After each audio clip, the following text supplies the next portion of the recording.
Welcome to கல்வி IAS academy YouTube channel. 26th December 2023 Tamil current affairs analysis பார்க்க போகிறோம். எக்ஸாமுக்கு தேவைப்படக்கூடிய முக்கியமான குறிப்புகள் இந்த வீடியோவில் இருக்க போகுது. ஸோ ஃபஸ்ட் நியூஸ் பார்க்கலாம். கிறிஸ்தவர்களின் பங்களிப்பு இந்தியாவிற்கு பெருமை அப்படின்னு சொல்லி பாரத பிரதமர் அவர்கள் தெரிவிச்சிருக்காங்க. சமூகத்துக்கு வழிகாட்டுவதிலும் சேவையாற்றுவதிலும் கிறிஸ்துவ சமூகத்தினரின் பங்களிப்பு இந்தியாவிற்கு பெருமையாக உள்ளது அப்படின்னு சொல்லி பாரத பிரதமர் அவர்கள் தெரிவிச்சிருக்காங்க. நெக்ஸ்ட் நியூஸ் பார்க்கலாம். புதிய குற்றவியல் மசோதாக்கள், அதாவது 3 மசோதாக்கள் இருந்துச்சு இல்லையா, அதுக்கு குடியரசுத் தலைவர் அவர்கள் ஒப்புதல் தெரிவிச்சிருக்காங்க. அந்த மசோதாக்கள் முறையே பாருங்க. ஆங்கிலேயர் காலத்தில் இயற்றப்பட்ட இந்திய தண்டனை சட்டம் 1860, குற்றவியல் நடைமுறை சட்டம் 1898, இந்திய சாட்சிய சட்டம் 1872.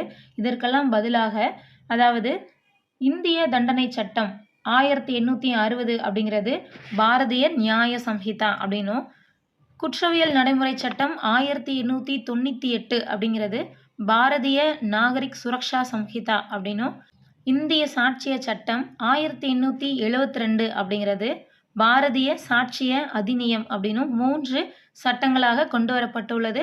ஸோ இது இந்தியாவில் உள்ள குற்றவியல் நீதி அமைப்பில் முழுமையான மாற்றத்தை ஏற்படுத்துவதை இந்திய சட்டங்கள் நோக்கமாக கொண்டுள்ளார்கள். ஸோ இந்த மசோதாக்களுக்கு குடியரசுத் தலைவர் ஒப்புதல் வழங்கியிருக்காங்க. தென் நெக்ஸ்ட் ஒன் பார்க்கலாம். அரபிக்கடலில் பாதுகாப்பிற்கு 3 இந்திய போர்க்கப்பல்கள், சரக்கு கப்பல் மீது தாக்குதல் எதிரொலி. ஸோ நம்ம எஸ்டர்டே நியூஸில் பார்த்துருப்பீங்க. என்ன அப்படின்னா, அரபிக்கடலில் தாக்குதல் நடத்தினதை பற்றி நியூஸ் இருந்துச்சு இல்லையா, ஸோ அதோட கண்டினியூஷன் தான் இது. அரபிக்கடலில் சைபீரிய நாட்டு எண்ணெய் கப்பல் MV கெம் ப்ளூட்டோ அப்படிங்கிற கப்பல் மீது தாக்குதல் நடத்தப்பட்டுச்சு. ஸோ இது தொடர்பாக இந்திய கடற்படையினர் விசாரணையை தொடங்கியிருக்காங்க. இந்த நிலையில் ஈரானில் இருந்து ஏவப்பட்ட ட்ரோன் மூலம் இந்த தாக்குதல் நடத்தப்பட்டுள்ளதாக அமெரிக்க இராணுவ தலைமையகமான பென்டகன் தெரிவிச்சிருக்காங்க. ஸோ அமெரிக்க இராணுவ தலைமையகத்தோட பேர் பென்டகன், நோட் பண்ணிக்கோங்க. இது மட்டும் இல்லை, செங்கடல் பகுதியில் பயணித்த கபைன் நாட்டுக்கு சொந்தமான MV சாய்பாபா அப்படிங்கிற சரக்கு கப்பல் மீதும் தாக்குதல் நடத்தப்பட்டுச்சு. நெக்ஸ்ட் நியூஸ் பாருங்க. நாட்டில் 63 பேருக்கு JN1 அப்படிங்கிற வகையான கரோனா தொற்று பரவிட்டு இருக்கு. நெக்ஸ்ட் நியூஸ் பார்க்கலாம். ராணி வேலு நாச்சியாருடைய 227வது நினைவு தினம். ஸோ அது ஒவ்வொரு வருடமும் டிசம்பர் 25ஆம் தேதி அனுசரிக்கப்பட்டு இருக்கு. நெக்ஸ்ட் நியூஸ் பாருங்க. பருவநிலை மாற்றம் அப்படிங்கக்கூடிய ஒரு ஆர்டிக்கல் இருக்கு, இதில் கொடுத்துருக்காங்க பாருங்க. துபாயில் COP28 அப்படிங்கக்கூடிய உலக தலைவர்கள் சங்கமிக்கக்கூடிய பருவநிலை மாற்றத்தை கட்டுப்படுத்துறதற்கான மாநாடு நடந்து முடிஞ்சிச்சு. ஸோ 2050 பார்த்தீங்க அப்படின்னா இப்போ இருக்கக்கூடிய வெப்பநிலை, அதாவது 1.5 ஃபாரன்ஹீட் சென்டிகிரேட்டுக்கு மேலே போகாமல் இருக்கணும் அப்படிங்கிறதுக்காக தான் உலக தலைவர்கள் எல்லாம் ஒன்று கூடி இந்த முடிவை எடுத்தாங்க. ஸோ இவங்க என்ன சொல்கிறாங்க அப்படின்னா, 2050 பூமியோட வெப்பம் 1.5 ஃபாரன்ஹீட் சென்டிகிரேட்டுக்கு மேலே அதிகரிக்காமல் இருக்கிறதுக்கான ஆக்கப்பூர்வமான செயல்பாடுகளை மேற்கொள்ளணும். வீடுகளில் தேவையில்லாமல் தேவைக்கு அதிகமாகவோ மின்சாரம் பயன்படுத்துறதை தவிர்க்கணும் அப்படின்னு சொல்லியிருக்காங்க.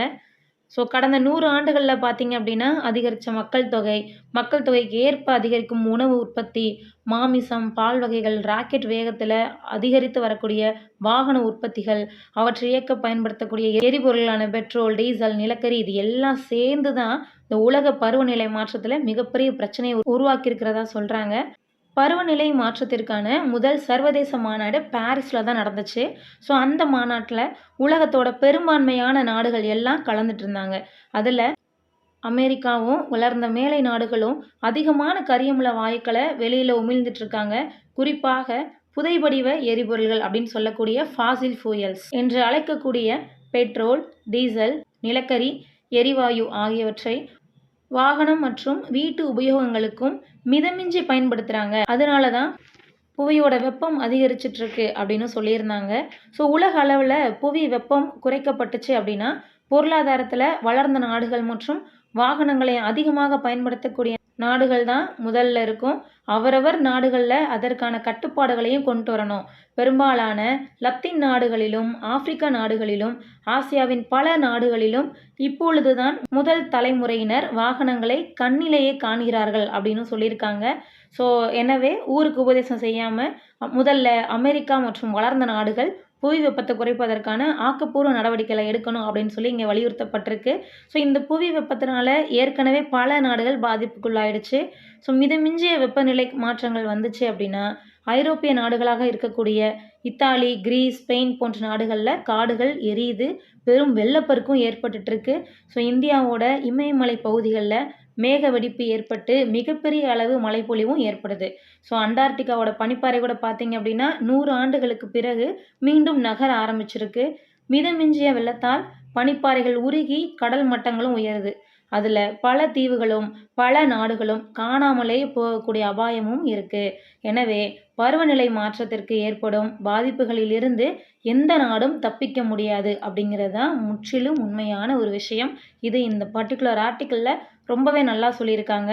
ஸோ தட்பவெப்பநிலை மாற்றம் ஏற்பட்டு வறட்சி அல்லது கடும் மழை அல்லது பெரும் புயல் போன்ற இயற்கை சீற்றங்களால் பருவநிலைகளில் பயிர்கள் விதைக்க முடிவதில்லை.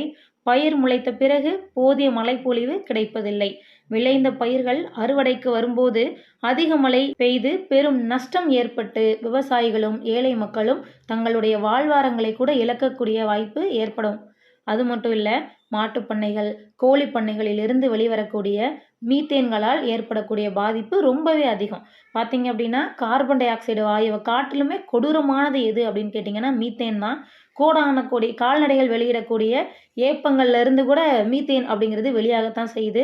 அது மட்டும் இல்லை, லட்சக்கணக்கான வாகனங்களிலிருந்து வெளியேறக்கூடிய இந்த கார்பன் டை ஆக்சைடு, ஸோ இதை விடையும் அது அதிகமாக இருக்குது அப்படின்னு சொல்லியிருக்காங்க. தென் நெக்ஸ்ட் ஒன் பாருங்க, ஒட்டு மொத்தமாக பார்க்கும்போது வளர்ந்த நாடுகள் குளிர் சாதனங்கள் மற்றும் வாகனங்களை அளவுக்கு அதிகமாக பயன்படுத்துறதுனாலும் இந்தியாவை போன்ற அதிக அளவில் மக்களை கொண்டிருக்கக்கூடிய வளரும் நாடுகளும் மேலை நாடுகளுக்கு இணையாக போட்டி போட்டு அதிக அளவு வெப்பநிலையை உயர்த்துவதாலும் இது போன்ற பிரச்சனைகள் வருது அப்படின்னு சொல்லியிருக்காங்க. தென் நெக்ஸ்ட் ஒன் பாருங்க, தென் அது மட்டும் இல்லை, 2050 இந்தியாவோட மக்கள் தொகை பார்த்தீங்கன்னா டெஃபினட்டாக 120 கோடிக்கு மேலே இருக்கும். ஸோ இந்த நிலையில் நம்ம எதை விட்டுட்டு போகிறோமோ இல்லையோ இப்போ இருக்கக்கூடிய இந்த என்விரான்மெண்ட்டையாவது நமக்கு அடுத்து வரக்கூடிய ஜென்ரேஷனுக்கு வச்சுருக்கணும் அப்படின்னு சொல்கிறாங்க. புவி வெப்பத்தை குறைப்பதற்காகவே அவங்க செய்யட்டும், இவங்க செய்யட்டும், ஆட்சி வரட்டும் அந்த மாதிரிலாம் சொல்லாமல் நம்மளும் இறங்கி வேலை பார்ப்போம் அப்படிங்கிறது தான் இந்த ஆர்டிக்கிளோட மெயின் தீமாக இருக்குது. பேசிக்கான கொஷின்ஸ் வர்றதுக்கான வாய்ப்புகள் தான் அதிகமாக இருக்கும். COP28 எங்கே, COP27 எங்கே, இதெல்லாம் கொஞ்சம் பார்த்து வச்சுக்கோங்க, முக்கியம்.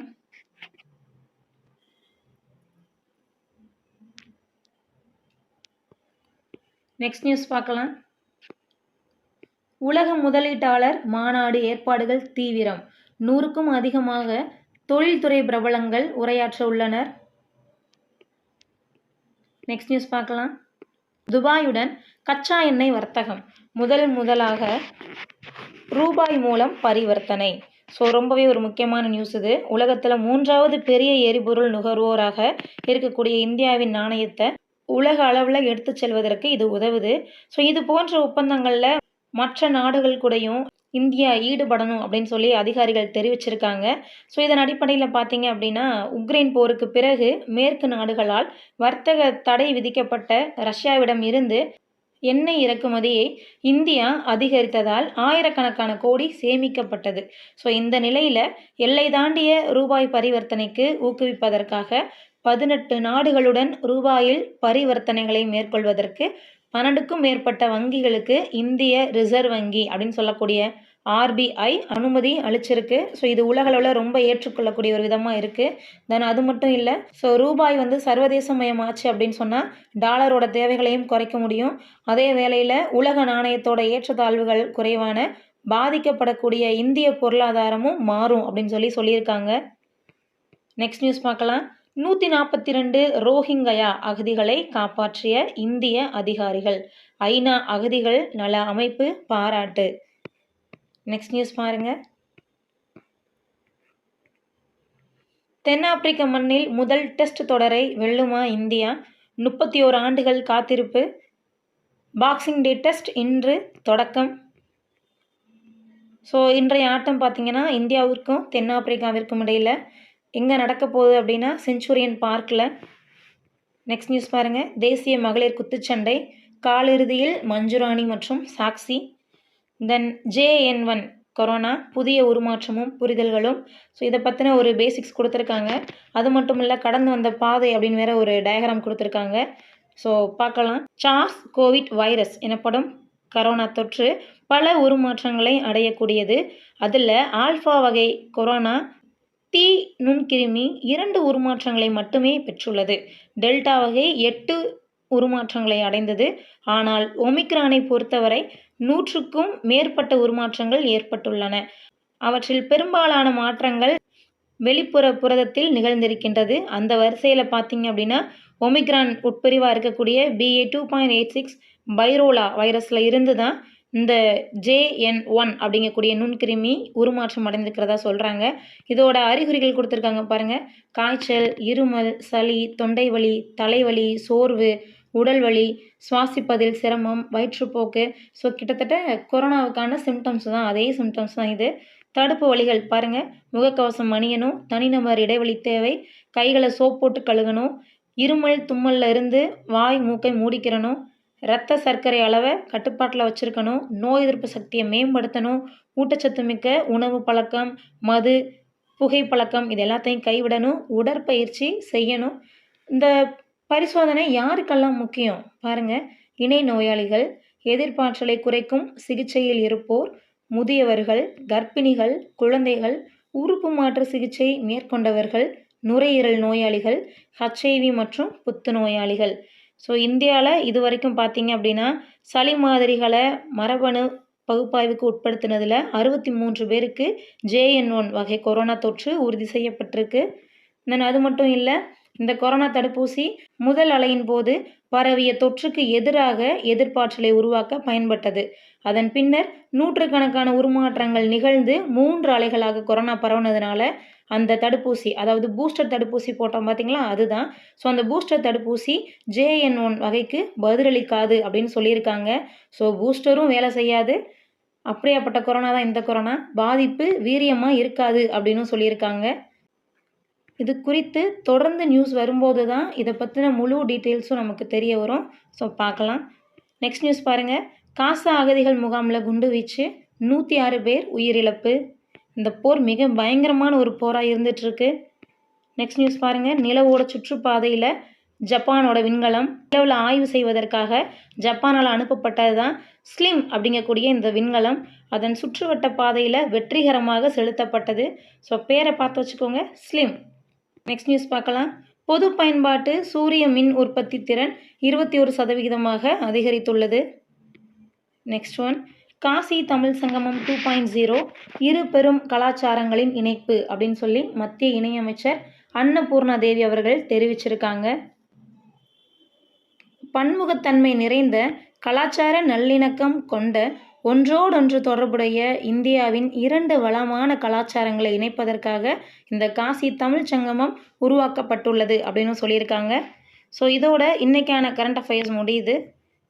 தேங்க்யூ அண்ட் தேங்க்ஸ் ஃபார் வாட்சிங்.